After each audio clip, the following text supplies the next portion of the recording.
Introduction. To be a leader, you don't have to be in a leadership role. There are excellent skills you can learn from leaders that can be applied in your daily life to increase your chance of succeeding with your personal and professional goals. The first step to master leadership skills is to be aware of what they are. Step 1. Learning what leadership skills are. Leadership plays many roles to ensure the smooth functioning of a group. Here are critical skills of a leader. Strategic thinking. One of the skills sought and expected of leaders is undoubtedly the ability to think, plan, and act strategically. This skill allows you to identify opportunities that will bring value to your life. It also allows you to challenge the status quo and move toward abundance. Inspiring and motivating. An inspirational leader helps you bring out the best in yourself. A motivating leader pushes others to do more and brings out the best in others. People who work for an inspiring leader are enthusiastic, encouraged, energized, motivated, and engaged. Critical thinking, analyzing, and problem-solving abilities. Too often, we focus on the symptoms rather than the cause. When a leader is faced with a problem, he utilizes critical thinking and analyzes the problem, finding solutions. A leader will identify the real issues underlying the symptoms by asking the right questions. Instead of stating the obvious or the problem, the leader will provide ideas for solutions. Demonstrating transparency, integrity, and honesty. To be successful in life, you have to be very honest, because dishonesty always catches up with us. It is impossible to succeed without developing a solid reputation for honesty and integrity. Interpersonal relationships are based on trust, and you cannot trust someone dishonest. As a leader, integrity is a crucial success factor, and the most critical persuasive tool a leader has. Honesty is the basis on which all other aspects are based. The leader is a model of integrity for others, and it's about being a role model to inspire others to behave similarly. Recognize others. Great leaders are not afraid to recognize the skills of others and also support others in their development.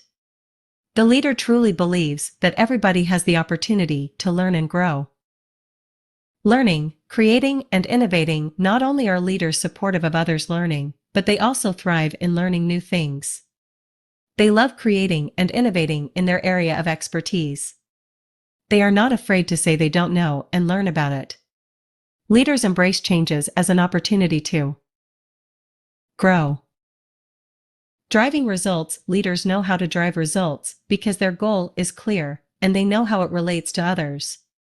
That is why they drive results, because they know how to engage others in actions that will lead them to success. They understand how people are involved in the goal and find ways to spark that passion in others to move forward. Communicating in a powerful and effective way. It is one thing to know where you are going. It is another to be able to communicate it in a clear way that others understand you. A leader's communication is clear, open, and in alignment with their actions. The biggest communication tool a leader has is his behavior. What you see is what you get. Building relationships. It is believed that most leaders who are in a leadership role have acquired that role because of the relationship they have built. You are probably familiar with the following expression: it is not what you know, but who you know. Knowing how to build relationships is vital if you want to be a strong leader. Not many people will follow a person they cannot relate to. Step 2. Assessing your skills. Since leadership is not a skill most of us are born with, it becomes essential to be aware of assessing our skills. Discover where you lack and what you need to improve on. The following questions will help you have an idea of your leadership skills and how much work you need to dedicate to your development. Here are 14 questions that will help you define your leadership abilities. 1. Can you identify your 3 main strengths? 2. Can you identify your 3 main areas of concern? 3. Do your actions reflect your words and values? 4. Do you listen carefully to the ideas of those who disagree with you? 5. Are you bold enough to ask for feedback on your behaviors and use the information you gather as a tool to get to know yourself better? 6. When others do something wrong, Do you take the time to help them see what they need to change and how they can solve problems? 7. Do you have the ability to assess the state of your environment and shape it to be better? 8. Do you have the ability to communicate a vision or goal? 9. Do you have the ability to mobilize people? 10.do You have a propensity to encourage rather than criticize?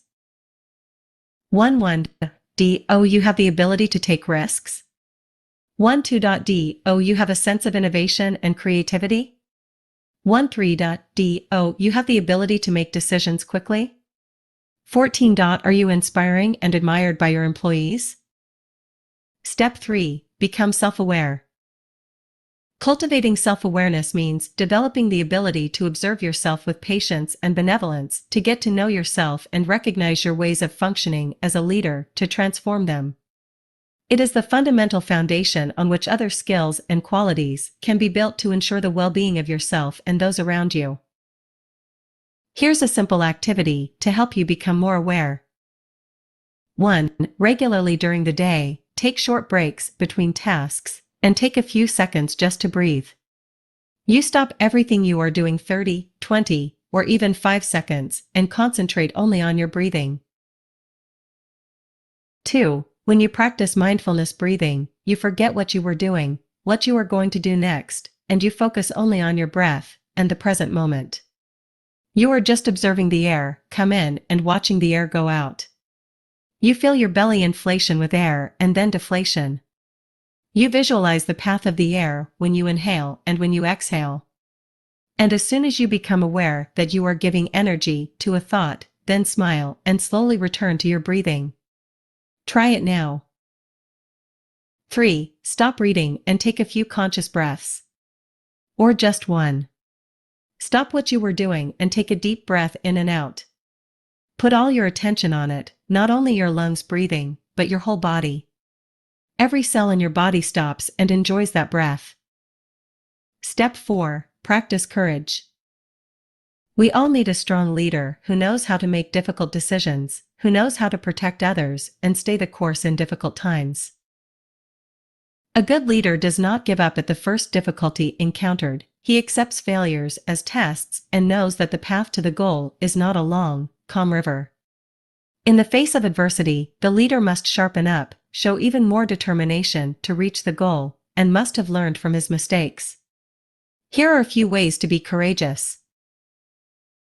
Admit that you are afraid, accept your fear, observe your fears, be vulnerable, surrender, find an inspiration, be resilient. Nothing is perfect.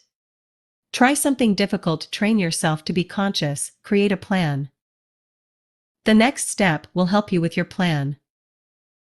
Step 5. Move into action. The best people to lead others in creating a plan and succeed are coaches. They are trained to do precisely that. One of the tools they use that is very efficient is called the GROW model. It can be used to reach a personal goal or a professional objective. Whatever the subject, whatever the problem, the mere existence of a solution to be found or a choice to be made can justify the 4 phases of the GROW model, because it allows you to draw on your resources. The GROW model's name is simply an acronym of the 4 steps, which are goal, reality, options, and will. Let's walk you through the steps. Goal, G.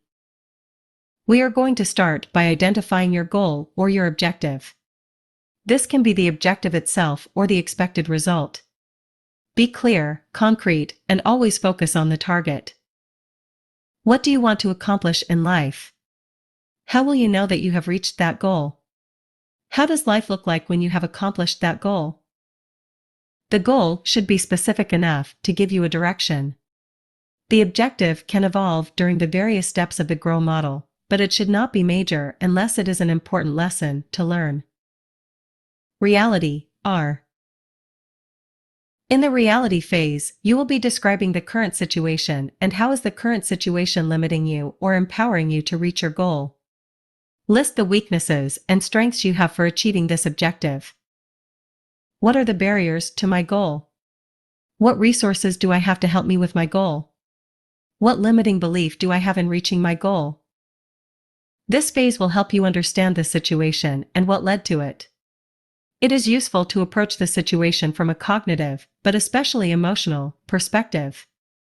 This step uncovers the interferences, beliefs, objections, etc., that oppose the achievement of the objective. Options O. This step is essential. It is crucial to consider all options, including the most far-fetched ones. It is to know how to get out of standard solutions, being creative, innovating.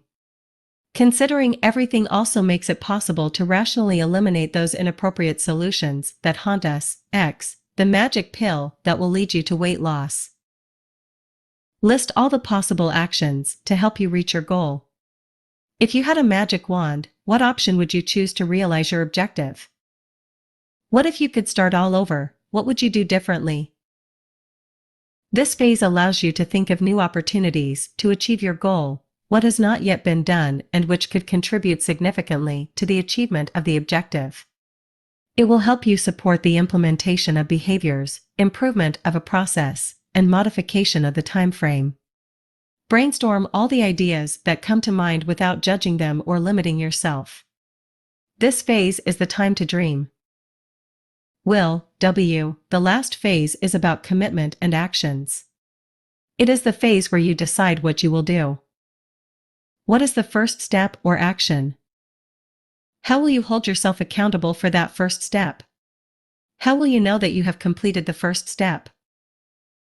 The steps that will be made among the different options will involve a strong commitment to action that can produce change. This action may consist of doing nothing, changing a way of doing something, or a way to stop doing something.